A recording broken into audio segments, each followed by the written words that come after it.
Woe unto you, scribes and Pharisees, hypocrites! For you are like unto whited sepulchres, which indeed appear beautiful outward, but are within full of dead men's bones and of all uncleanness. Matthew chapter 27, verse 23. Woe unto you! Our Lord Jesus Christ is with great sorrow unto those scribes, Pharisees, hypocrites. He called them hypocrites, pretending to be walking right with God, but in reality walking a different path away from the light. And they are misleading a lot of people back then. So our Lord Jesus Christ had to call them out. And calling them out meaning with people surrounding them, so the people would be able to hear the word of our Lord Jesus Christ, and they would be able to follow and to know and follow which one they should follow. Not the scribes, not the Sadducees, not the Pharisees, not the hypocrites who pretend clean, listen to the word, who pretend clean outwardly, but in reality, rotting inside. Whitewashed tomb full of dead man's bones, full of uncleanness inside, pretending to be clean outside. Alright. Babasa po tayo. Matthew pa rin. So, Matthew chapter 23, actually, Matthew chapter 23 din yung babasahin natin. Ayan, oh my, actually, dadaanan pala natin yun. Ngayon ko lang na-realize. Oo nga. Kasi Bible reading natin today is Mateo chapter 23, verse 23 to 27. Let me just repeat that. Mateo kapitulo 23, versikulo 23 hanggang 27. O, tatagalogin din pala natin yun. Alright. Let me just continue reading. Mateo chapter 23, verse 23. Nakakaawa kayong mga tagapagturo ng kautusan at mga Pariseo. Di ko na-realize yun. I do apologize. Magiging redundant ako dito. I-reiterate ko siya. Alright, verse 23. Nakakaawa kayong mga tagapagturo ng kautusan at mga Pariseo. Sorry guys, kailangan ko explain kasi pumapasok sa isip ko yung hindi yung verse. Kasi hinanap ko pa yung verse. Pero woe to you, you scribes and Pharisees, you hypocrites, full of dead man's bones. A whitewashed tomb full of dead man's bones. Tapos sinanap ko sa Bible Gateway kung anong verse yun. So tinype ko lang doon yung mismong paraphrasing ng actual verse. And then yun, sinabi na sa akin ni Bible Gateway, Matthew chapter 23 verse 27 yung hinahanap mong verse. So nakakatulong din yung mga app na to. Or ito yun, web app yun sa web browser. BibleGateway.com yata. BibleGateway.com if I'm not mistaken. So you can also check it out. Okay, 23. Nakakaawa kayong mga tagapagturo ng kautusan. So, scribes and kautusan at mga Pariseo, scribes and Pharisees. Kayong mapagkunwari. Ibinibigay nga ninyo kahit ang ikapu ng inyong mga pampalasa ng pagkain. Tithes, ikapu. Ibinibigay nga ninyo kahit ang ikapu ng inyong mga pampalasa ng pagkain, ngunit hindi naman ninyo sinusunod ang mga mas mahalagang utos tungkol sa pagiging makatarungan, mahabagin, at pagiging tapat.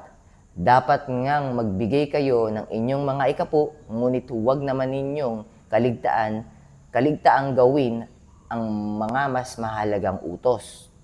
Kasi yung ikapu pwedeng maging pakitang tao. But yung mas mahalagang utos is to love the Lord your God with all your heart, with all your mind, with all your soul, with all your strength. And the second is like unto it, love your neighbor as yourselves. Alright, verse 24. Mga bulag ito maganda to. Mga bulag na taga-akay, may exclamation point. Mga bulag na taga-akay, sinasala ninyo ang maliliit na insekto sa inyong inumin, ngunit lumuluno naman kayo ng kamelyo. Wow, hindi ko maalala kung Aragori tawag doon, pero napakagrabe nung nung contrast na binibigay ng Panginoon dito. Mga bulag na taga-akay, you blind who's trying to lead. You know what? Parang gusto ko yung 24 na yun sa KJV. Let me just check KJV, verse 24. Ye blind guides, which strain at a gnat and swallow a camel. Yung gnat, insekto. Alright, balik tayo sa ASD. You blind guides. Meaning ng blind guides, mali yung nasundan nila tapos nagtuturo sila. So, dalawa kasi yan eh. It's either nagtuturo sila ng mali para tumaba yung mga bulsa nila, or yung pangalawa is mali yung naituro sa kanila pero tinuturo nila. Alright, verse 24. One moment guys, let me just clear this one up. Mga bulag na taga-akay, sinasala ninyo ang maliliit na insekto sa inyong inumin, ngunit lumululon naman kayo ng insekto. Mali, ng kamelyo. Ulitin ko, nagdidistract eh. Mga bulag na taga-akay, sinasala ninyo ang maliliit na insekto sa inyong inumin, ngunit lumululon naman kayo ng kamelyo. 25. Nakakaawa kayong mga tagapagturo ng kautusan at mga Pariseo, kayong mga mapagkunwari, you hypocrites. Nililinis ninyo ang labas ng tasa at pinggan, ngunit ang loob ng puso ninyo'y puno naman ng kasakiman. Naku, maganda yon. Ulitin ko. Nakakaawa kayong mga tagapagturo ng kautusan at mga Pariseo, kayong mga mapagkunwari, nililinis ninyo ang labas ng tasa at pinggan, ngunit ang loob ng puso ninyo ay puno naman ng kasakiman at katakawan. Alright. 26. Mga bulag na Pariseo, you blind Pharisees na to, direkta na, tinawag na. Mga bulag na Pariseo, linisin muna ninyo ang loob ng tasa at baso. So, yun yung magiging context ng 27. Linisin muna ninyo ang loob ng tasa at baso at magiging malinis din ang labas nito.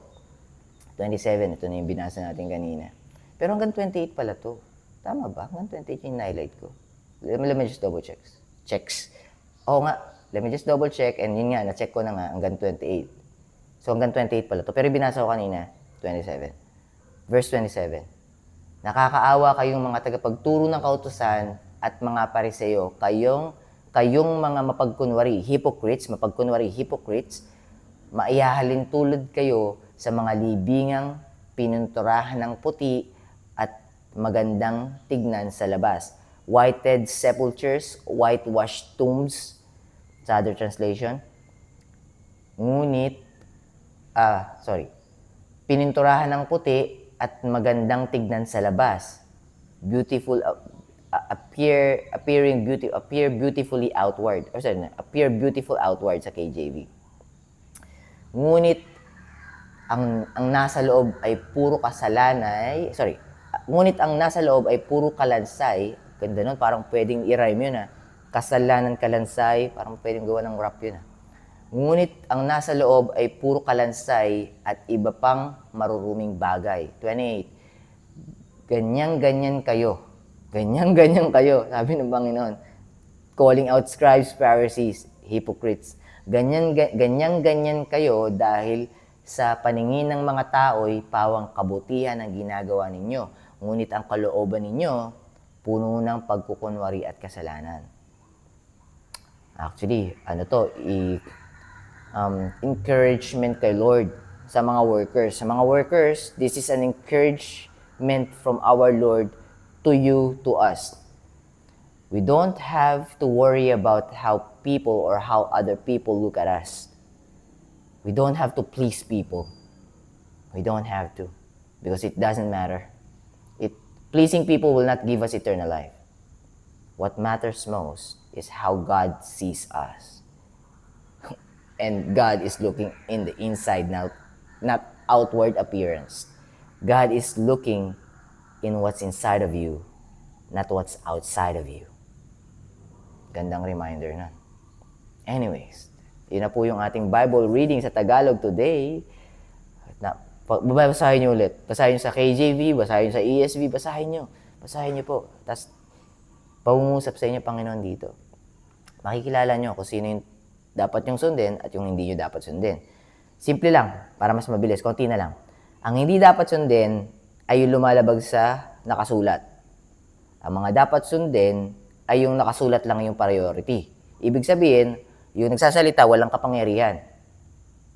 Walang kapangyarihan para mag-control at mag-manipulate at mag-deceive. Actually, mali pagkakasabi ko. Walang kapangyarihan over sa atin. Hindi sila higher authority. Yung tagapagsalita, sino yun? O bigay ko example ito. Etong taong to. Wretched sinner, unworthy and deserving. Wala itong kapangyarihan. Ang may kapangyarihan lang yung salita. Yung salita. Yung salita ng Diyos mismo. Kasi yung salita ng Diyos ay Diyos. Okay? So, yun lang dapat nating sundin. Pagka nag-add na ng tradition, pagka nag-add na ng sarili na ng kaisipan dito sa salita ng Diyos, hindi na dapat sundin yun. So, ililigaw kayo nun. Pag kayo pinapagawa sa inyo, hindi naman nakasulat sa Bible. Tapos para lang makontrol nila kayo. Parang bigyan ko na example para alam nyo na kung sino iwasan niya. Pag hindi ka nagpabaptize, hindi ka maliligtas. O ngayon kami nagsabi sa inyo, magpabaptize na kayo. After nun, mag-tithes kayo 10%.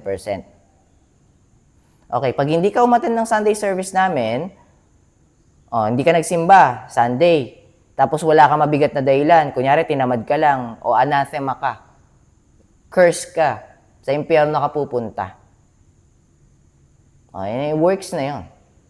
Sabi ko nga kanina sa Bible reading kanina ng KJV, Romans chapter 11 verse 6, hindi natin pwedeng paghaluin yung dalawa. Hindi pwedeng magkasama yung grace at yung works equal salvation.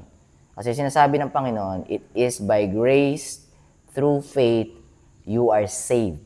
Not of yourselves, but it is a gift of God. Not of works.